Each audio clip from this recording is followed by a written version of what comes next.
اللہ میری اتنی امت کو بخش دے گا جس کا تم حساب بھی نہیں کر سکتے،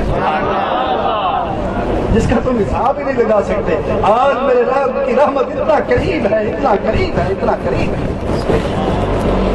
لیکن یاد رکھیں رحمت خدا تو قریب ہے، خود ہی آدمی اپنی بخشش نہ چاہے تو پھر اس میں خدا کا کیا قصور؟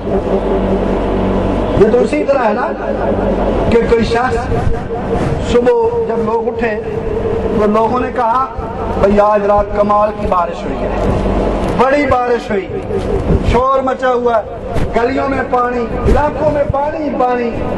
ایک صاحب اٹھے، انہوں نے کہا یار جھوٹ کیوں بولتے ہو، بارش کہاں ہوئی ہے؟ حیران، وہ سب کہہ رہے ہیں بارش ہوئی ہے، تو کہتا ہے نہیں ہوئی؟ اس نے کہا نہیں ہوئی۔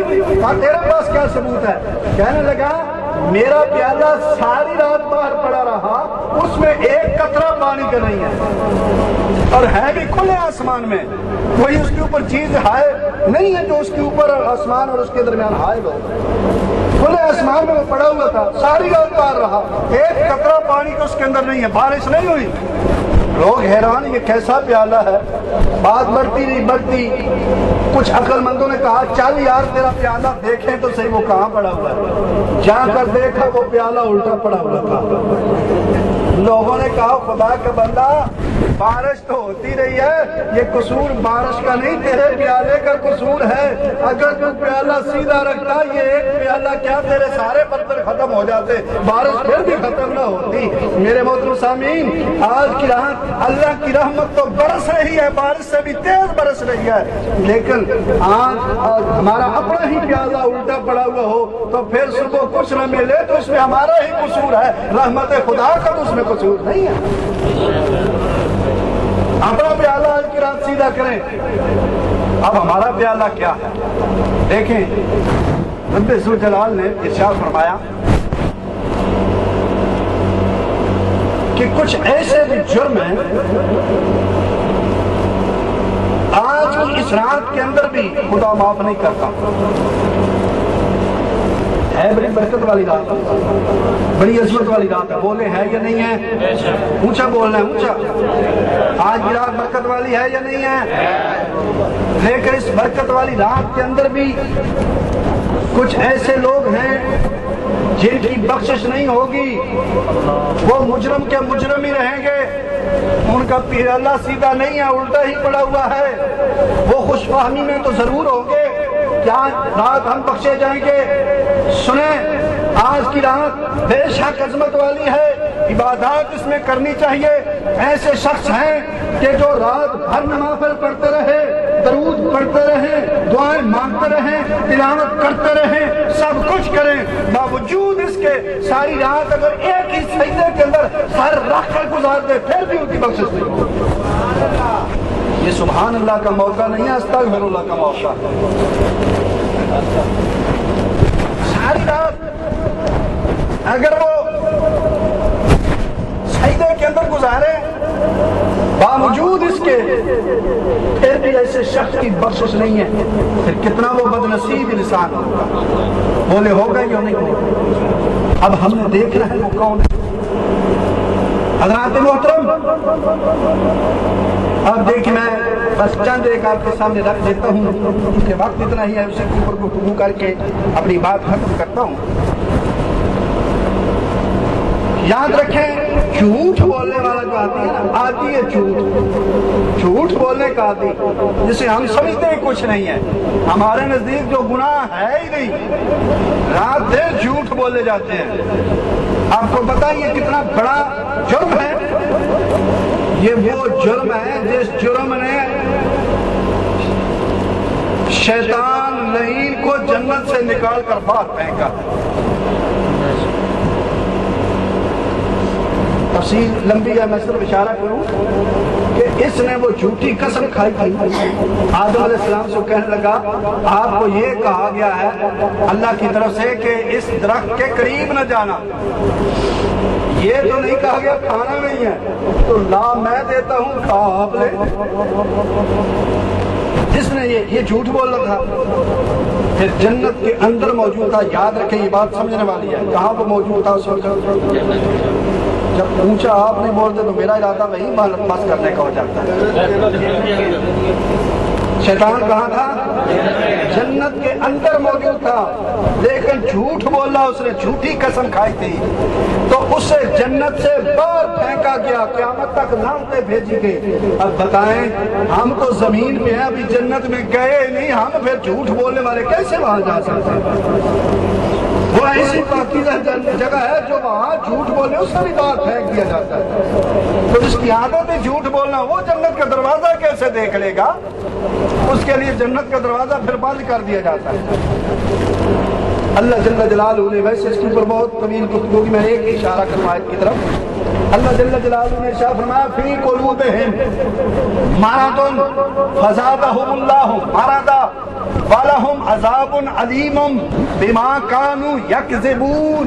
اللہ ارشاد فرما رہے ہیں کہ جو جھوٹ بولنے والا آدمی ہوتا ہے نا، اس شخص کے دل کے اندر ہم مرض پیدا کر دیتے ہیں، نفاق کی مرض، گناہوں کی مرض، روحانی امراض جسے کہا جاتا ہے، اس شخص کے دل کے اندر پیدا کرتے ہیں۔ کیوں؟ بِمَا كَانُوا يَكْذِبُونَ، کہا جو یہ جھوٹ بولتا تھا اس کا بدلہ ہم نے اس کا دل جو ہے وہ بیمار کر دیا۔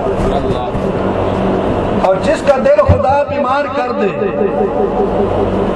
یہ جو ظاہری بیماری ہے یہ تو ہمیں نظر آتی ہے، اس کا تو علاج بھی کرا لیتے ہیں، لیکن دل والی بیماری ہمیں نظر نہیں آتی، اس لیے اس کا علاج بھی مشکل ہوتا ہے۔ ظاہر والی بیماری ہو تو ڈاکٹروں کے پاس جائیں تو ٹھیک ہو جاتی ہے، ارے دل والی بیماری لگ جائے، اللہ والوں کے پاس جا کر خدا کی بارگاہ میں توبہ کرے تو یہ بھی ٹھیک ہو جاتی ہے، لیکن توبہ تو کرے۔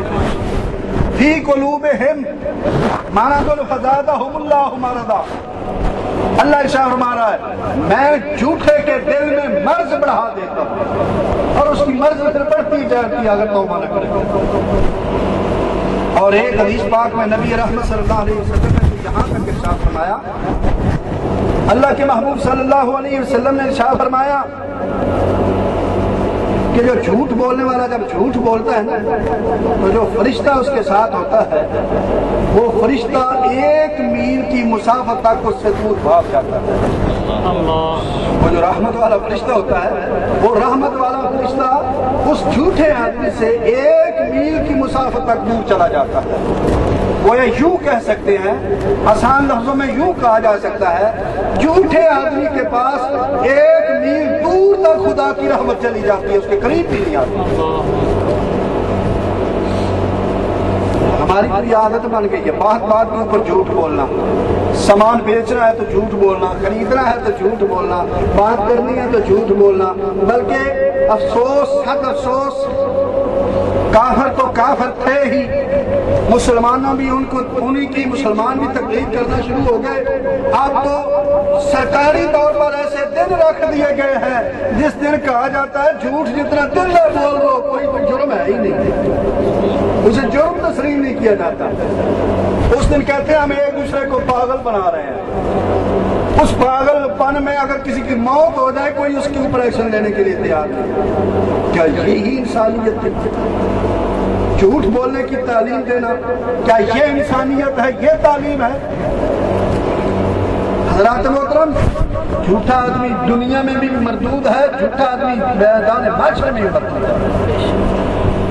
اور دوسرا شخص والدین کے ساتھ برا سلوک کرنے والا، والدین کو ناراض کرنے والا۔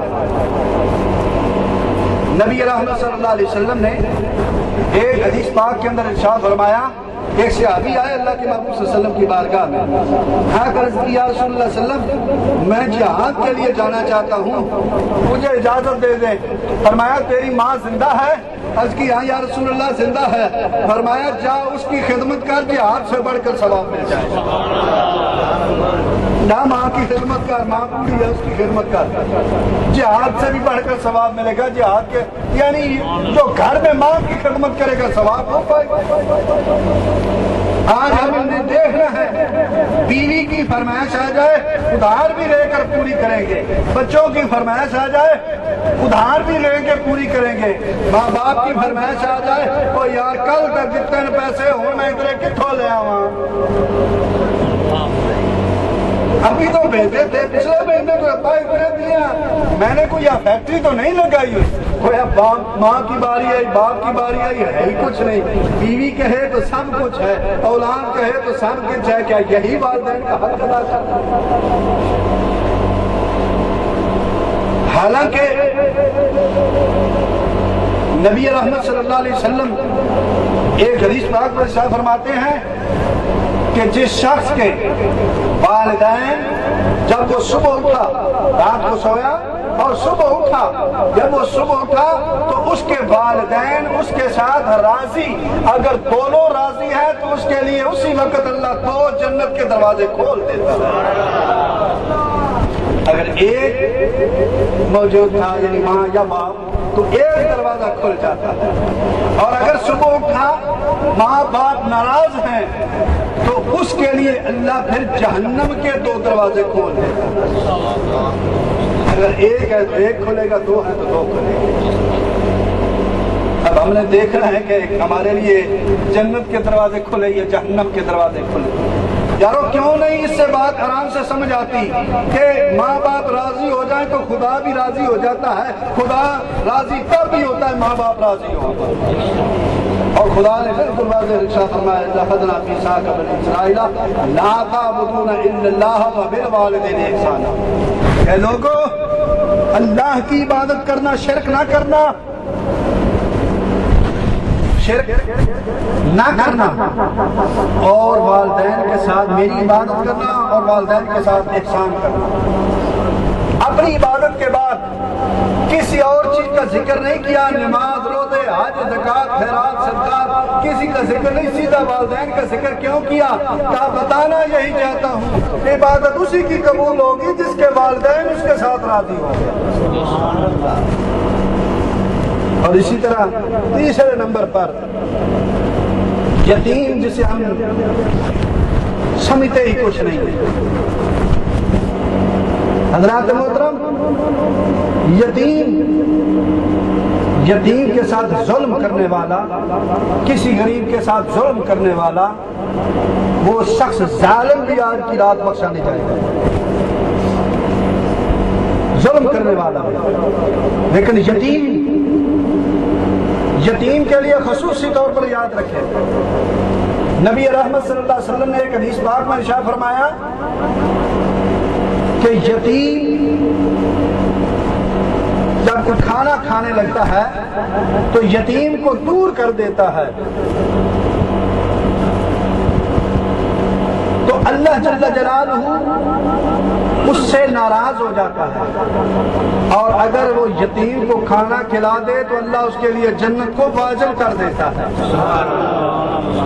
جنت واجب ہو جاتی ہے اگر شریک صرف کھانے میں کھانا کھاتے ہوئے کسی یتیم کو شریک کر لیں۔ اور ایک حدیث پاک میں آتا ہے، یتیم کے سر کے اوپر